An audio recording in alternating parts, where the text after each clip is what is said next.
दोस्तों, आपके अपने चैनल खबर चौक ने 3 दिन पहले ही बताई थी और कल भी मैंने आपको बताया था कि जो फॉर्मूला महाराष्ट्र के अंदर सेट होगा उसमें एकनाथ शिंदे कहीं भी नजर नहीं आएंगे। एकनाथ शिंदे का मतलब वो मुख्यमंत्री नहीं बन पाएंगे। अब लगातार ये दावा किया जा रहा है कि भारतीय जनता पार्टी का मुख्यमंत्री होगा और 2 डिप्टी सीएम होंगे। इसमें एक नाम एकनाथ शिंदे का चलाया जा रहा है, जबकि माना यह जा रहा है कि एकनाथ शिंदे किसी भी कीमत पर डिप्टी सीएम नहीं बनेंगे, यानी उनको केंद्र सरकार में जाना होगा। यह पूरा फॉर्मूला सेट हुआ है। आज मैं आपको पूरे फॉर्मूले की न केवल हकीकत बल्कि कई ऐसे सबूत दिखाऊंगा जिसे देखकर आप समझ जाएंगे कि वाकई महाराष्ट्र में खेला हो गया। नमस्कार, मैं हूं प्रज्वल गौतम और आप देख रहे हैं खबर चौक। देखिए, 3 नाम मैंने आपको बताए थे। मैं ये नहीं कह रहा कि वही 3 नाम होंगे, इसकी कोई दावेदारी नहीं होती। भारतीय जनता पार्टी जब जब किसी राज्य में जीतती है तो कोई एक ऐसा फैसला लेती है जिसे तमाम न्यूज चैनल कहते हैं बड़ा चौंकाने वाला फैसला लिया। लेकिन मैं हमेशा बताता रहा हूं कि दरअसल भारतीय जनता पार्टी या मोदी शाह केवल चौंकाने वाले फैसले नहीं लेते, बल्कि वो एक ऐसे नाम को इसलिए लाकर आगे खड़ा करते हैं जिससे उस राज्य में उनकी पकड़ मजबूत रहे। जो ये कहते हैं कि देखिए देखिए मनोहर लाल खट्टर को ले आए, देखिए ये नायाब सिंह सैनी को ले आए, अरे ये क्या किया, ये तो देखिए भजन लाल शर्मा को लिया है, मोहन यादव को लिया है, ये भी समझे ही नहीं। दरअसल उनकी जो रणनीति है, उनकी रणनीति एक ऐसे नेता को आगे लाने की है जो उनका कृपा पात्र रहे। यानी आप कभी सोचिए, और बिल्कुल जो राजस्थान में मुझे देख रहे हैं मन से सोचिए, कभी भजन लाल शर्मा ने सोचा होगा वो मुख्यमंत्री बनेंगे? मोहन यादव कभी मुख्यमंत्री बनेंगे सोचा होगा? वो जानते थे मंत्री बने रहेंगे, ताकतवर मंत्रालय मिल सकता है, इससे ज्यादा कुछ नहीं, ये वो जानते थे। लेकिन अचानक से उनकी लॉटरी लग जाएगी और जिसने लॉटरी निकाली है उनके नाम की, वो उसके प्रति कृपापात्र रहेंगे नहीं रहेंगे, आशीर्वाद तल्ले काम करेंगे नहीं करेंगे। तो यही मोदी शाह की रणनीति रही है। देवेंद्र फडणवीस का आरएसएस वाला कनेक्शन मैंने पहले ही बता दिया है, जो उनके नेगेटिव जाता है। पहले खबर दिखाता हूं, खबर क्या है। अमर उजाला की खबर है, 2 मुख्यमंत्री के समर्थन के साथ भाजपा से होगा अगला मुख्यमंत्री। आज महायुति की बैठक के बाद फैसला। यह बता दिया गया कि एक महायुति की बैठक होने जा रही है, इसे औपचारिकता के तौर पर समझिएगा। बिल्कुल ये नहीं समझने की जरूरत है कि अभी इसमें पेच बाकी रह गया, नहीं, कोई पेच बाकी नहीं रहा है। दरअसल वाकई भारतीय जनता पार्टी के कोटे में ही ये सीट जानी है। या लगातार अगर आप मुझे देख रहे हैं, सुन रहे हैं, तो आपको मैं बताता रहा हूं कि ये पहली दफा है कि भारतीय जनता पार्टी को महाराष्ट्र के अंदर 132 सीटें मिली। अब कैसे मिली, क्या हुआ, तमाम आरोप प्रत्यारोप अलग अलग तरीके से लग रहे हैं और लगते रहते हैं हर तरफ से। वो जांच का विषय और होना चाहिए नहीं होना चाहिए ये विपक्ष देगे और सत्ता पक्ष देगे और चुनाव आयोग की जिम्मेदारी। लेकिन सवाल ये उठता है कि जो कुछ है उसके आधार पर अगर देखेंगे तो मोदी शाह के कार्यकाल में महाराष्ट्र में एक प्रचंड बहुमत हासिल किया, 132 सीटें हासिल की। और वो भी कब, उसको आकलन समझिए, 288 में से 132 सीटें नहीं है, बल्कि 149 में से, क्योंकि बीजेपी ने लड़ी ही 149 सीटें थी। अब उस अंदाज से अगर आप लगाएंगे तो मात्र 16 सीटें हारी है।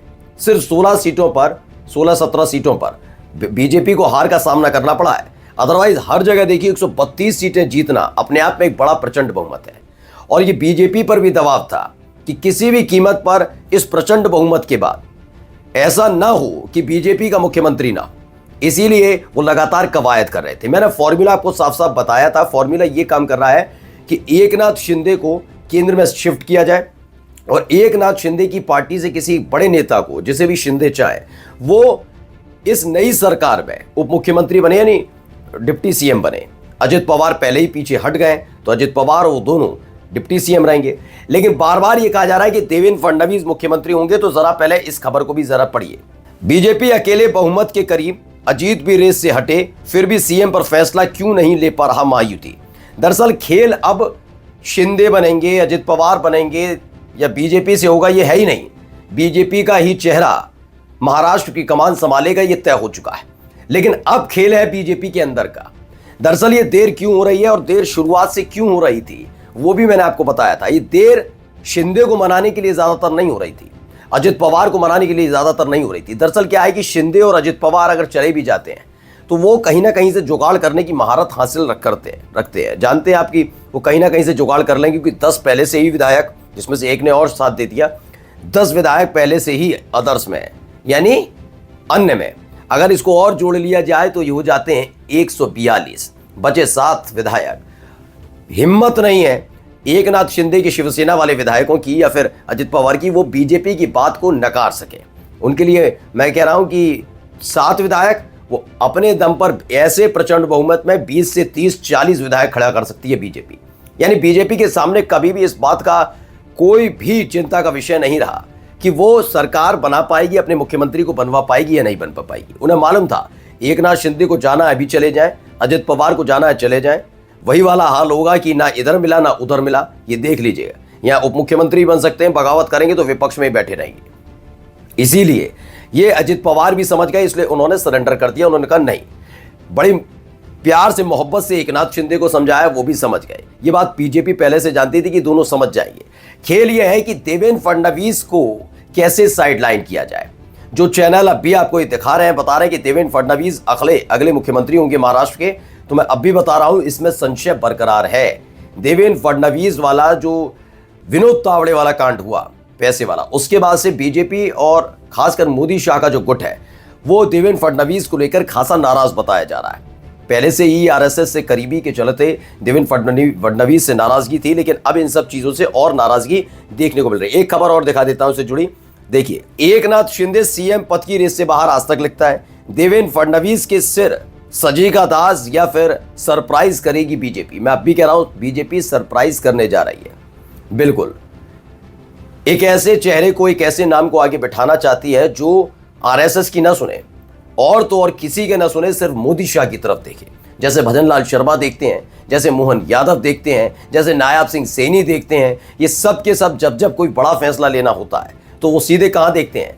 आरएसएस के मुख्यालय की तरफ नहीं देखते, मोदी शाह से कंफर्म किया जाता है। मंत्री कौन होगा, किसे कौन सा मंत्रालय मिलेगा, ये सारी चीजें मोदी शाह यानी कि दिल्ली में बैठकर तय की जाती है। साफ है, राजस्थान में वही हुआ, छत्तीसगढ़ में वही हुआ, मध्य प्रदेश में वही हुआ, हरियाणा के अंदर, और यही काम अब महाराष्ट्र के अंदर भी होने जा रहा है।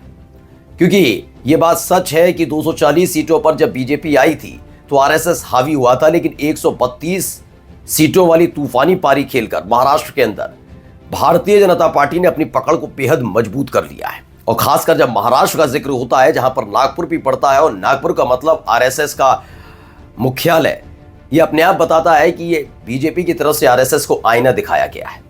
अब जब मोदी शाह की जोड़ी ने एक कमाल कर दिखाया है तो आरएसएस भी बैकफुट पर नजर आ रहा है। वो बात अलग है, अलग अलग न्यूज़ चैनल अलग तरीके से दिखा रहे हैं कि कैसे आरएसएस ने बहुत मेहनत की, लेकिन हकीकत यह है कि इस बार आरएसएस ने कोई बहुत बड़ा कमाल महाराष्ट्र के अंदर नहीं किया।